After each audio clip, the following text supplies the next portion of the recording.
Don't go anywhere. By the end of the day, I have this bastard running.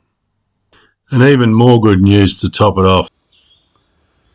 These are both carburetor intake side rubbers that go between the airbox and the carburetor. I cleaned this one up thinking it looked pretty good, but it's quite different. I went to fit that one and it fits on the airbox, but it didn't fit on the carburetor. That's an 88 intake. This is the one that came off the 96. I'll go and give it a clean. It'll probably clean up pretty good as well, but it's got a larger carburetor side, not much bigger, but larger, and obviously the same airbox side, quite a bit shorter. Probably wasting more time on this airbox this morning. I've wire brushed those clips as best I can. You can't get into the corners. I took the screws out and wire brushed them so they're all clean on all four of those. I thought I'd wash these rubber pieces a bit better than showing up now. This is the transmission case vent that rebreathes any fumes coming out of the transmission case. Found the best hose. The best hose was actually on the 88 bike because the 96 one had a bit of a kink down here that I couldn't straighten out, but the 96 had better clips on it. The 88 one was rusty, so that's the 88 piece of pipe and the 96 clips. I'm now ready to sit that up on the carburetor. For those thinking of not running the airbox and just running a cone filter directly on the carburetor, I think this crankcase breather hose is another reason why you should run the airbox. I think it's the most important hose attached to the airbox. It also has drain hoses that just hang down here to drain the various compartments of the airbox. I can't see that they're particularly important unless you're riding through a lot of water, but I do think this must provide a little bit of suck from the crankcase because of the vacuum forming in the airbox. That bit of suck on the crankcase is probably a good thing.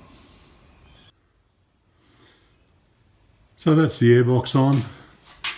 You can see why there's clearance under here. That's the main sequential gear shift, and the reversing lever is up next to it there. So the box sits down fairly tight over the top of those.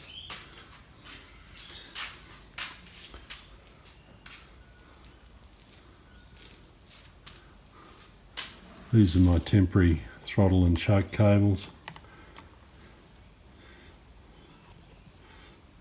Crankcase breather. I need to set these two bits up on my engine. The muffler showing a bit of rust.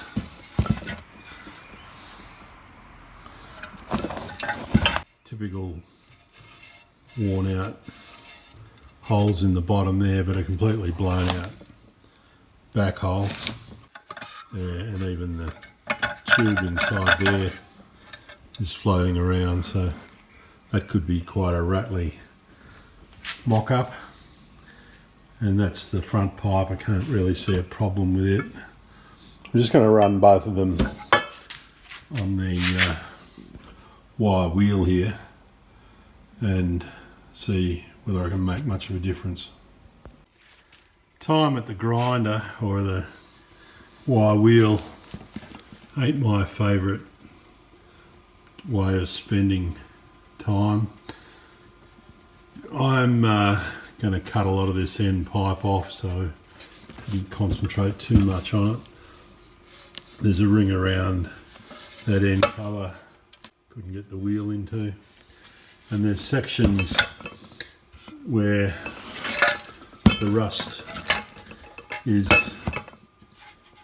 fairly pitted there, and I think there was a spot down the side there that was fairly pitted, but otherwise it's a lot cleaner than it was. That's the muffler sitting up roughly in place. It's not tightened up. This is the front pipe. I've got a new OEM exhaust flange gasket that cost about 20 bucks to fit to the front pipe. Let's get that bolted up and see what it looks like. That's the exhaust connected. Flange gasket is crushed a little bit.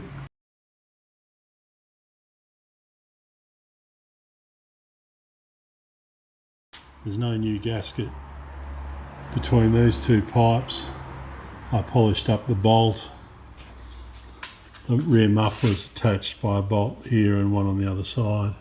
I'm happy that that exhaust is ready to run. I'm now ready to finish off the electrics, which mainly involves putting the loom back on.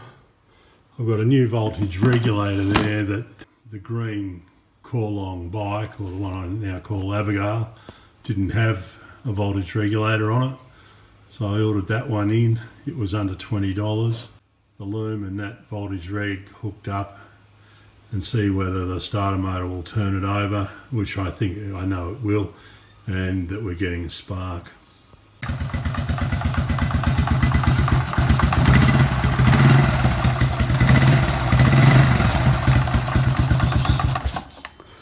Once I'd remembered to put the spark plug lead on, it fired up and ran immediately. I'd put the plug in but left the lead off. There was the usual smoke from around the exhaust flange, but it cleared after a short time. The carburetor was generally flooded because the needle and seat's not holding. I'm waiting on a new carby kit for a new needle and seat.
It's smoking like crazy because it's getting too much fuel. It stops when I take the choke off. The mixture jet is stuck in the carburetor. The float valve is also leaking. In that short time it used most of the fuel up in that little filter, which was filled to half. I think what we've got is a carburetor, the main fuel jet I haven't been able to remove because it's in tight, and it needs to be pulled out and checked out. It doesn't want to run when it's not on choke, so when it's passing over to wanting to get fuel through that mixture jet, I think it's probably blocked. A couple of old seats arrived from Dave in New South Wales this morning. I'm going to reupholster both of them and send one of them back to him. It's a win-win for both of us. Get out to your shed and have some fun.